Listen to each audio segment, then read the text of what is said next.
Also, in trying to revitalize neighborhoods, another thing that's been very successful is our Dangerous Buildings program. When I got here a few years ago, we were using the National Guard to try to help tear down some of these homes.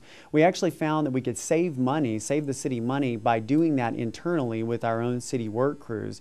And so we have actually hired a new Dangerous Buildings coordinator whose full-time job is to go out and survey properties, homes, and a few commercial businesses that have fallen into disrepair. They're not salvageable in many cases. And so she goes out and helps go through a legal process that the state of Texas defines for us, and we end up either demolishing those properties if they can't be salvaged, or we work with the property owner to actually get them brought up to current day codes. So we've had a lot of success and seen a lot of revitalization in areas where you really had some blighted conditions, some crack houses, just areas where crime had become a problem because you had vagrants who were living in some of these structures. So a lot of those have gone away, and we're really excited about that program. Another one that has really helped our downtown area in terms of revitalization has been a facade grant program.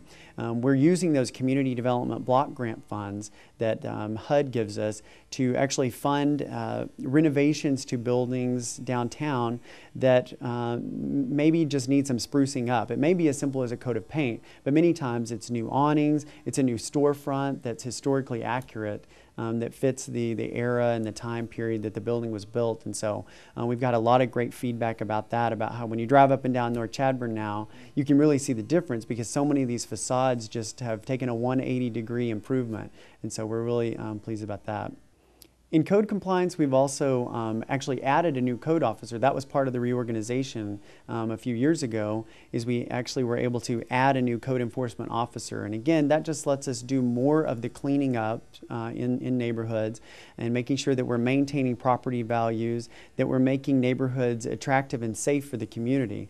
So we've streamlined a lot of the processes that code officers go through to kind of speed up the process in terms of getting properties cleaned up, but also adding that additional officer where we can do more work than we were before. So that, in addition to the fact that code compliance has focused a lot more on being proactive. And by that I mean that instead of just being in our offices, answering the phone and saying, you know, where are the problems when we get complaints, we're actually patrolling neighborhoods to where we can, you know, look for the problems, be proactive, get out in front of the kind of the blighting conditions that sometimes occur when properties just increasingly get messier and less maintained. So we're excited about the improvements that have been made in code compliance. One of the long-term planning activities that the Development Services Department is undertaking is an update to our comprehensive plan. And we started this a couple of years ago where we started looking at our comprehensive plan, which is really the document that should be guiding us in terms of where and how we develop the city. The comprehensive plan helps tell you where new roads should be built. It helps tell you the type of zoning and other development regulations that should be in place for your community, as well as just providing a vision for people to know kind of what types of things are trends in new development and what types of things we see coming as a community. And so right now we're in the process of finishing up that comprehensive plan update. And what that will do is really give us a new focus, number one, on downtown revitalization, looking at downtown as really the center of our community, which historically it always has been. But how can we kind of re-center, if you will, the community around downtown and make downtown a focus that we can really be proud of, you know, when our friends and our family come into San Angelo.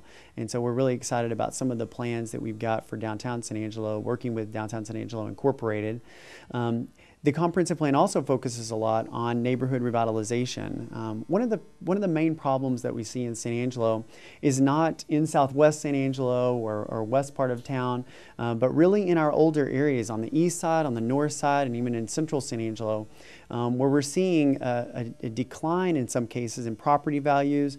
We're seeing neighborhoods that are just kind of gradually going downhill. We want to reverse that trend. We know that when you have areas of town where you have your streets in place, where you have your water lines in place, your sewer lines in place, the power company has the electrical grid in place, those areas are far less expensive for city government to redevelop and bring new developments into than it is for the city government to go out on the edge of town as far out as you can go and just build a new building or build new housing. We want to continue to encourage all growth in San Angelo, but the taxpayer can see a real benefit to focusing on older neighborhoods and seeing those revitalize and see people move back into those neighborhoods. Because again, the taxpayer is not having to pay for water lines, for sewer lines, to maintain streets and roads because it's already in place. So we hope that the public really kind of catches the vision of this new comp plan in focusing on how we can revitalize those areas.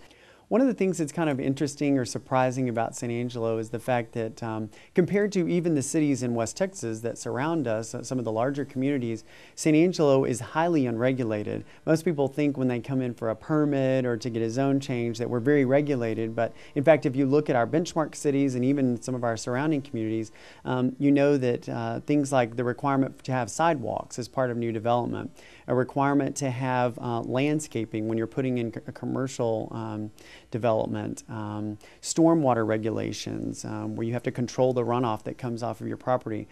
We're one of the few cities that really has very little of that type of regulation. And so we're looking at trying to not necessarily just keep up with other cities, but rather to try to put some common sense development guidelines in place to where we are creating safe, livable communities. We've also tried to improve, in addition to our website and some of the handouts that we've done, to really improve our online mapping capabilities. We have created a new division called the GIS division. We've been doing GIS, or Geographic Information Systems. We've been doing work on that system for about 10 years now, but it's taken that long to build all the maps. We've had one staff person who's been doing that for many years, and we're now to the point where we've got an online version of that, and that's been within the last year or two that we've made all of that information online. So not only can you go and just find a map of the city that's really great, you can also look up your zoning, you can look up at your property values, ownership of parcels of land within the city. You can look at where the floodplain is in relation to your property. We're even about to start adding crime statistics to that, where you can look and see what kind of crime data is available for your neighborhood. So we're really working hard to get a lot of information and resources out to the public to help everybody make better decisions in regard to development and just a community that we're building that can be livable for everyone.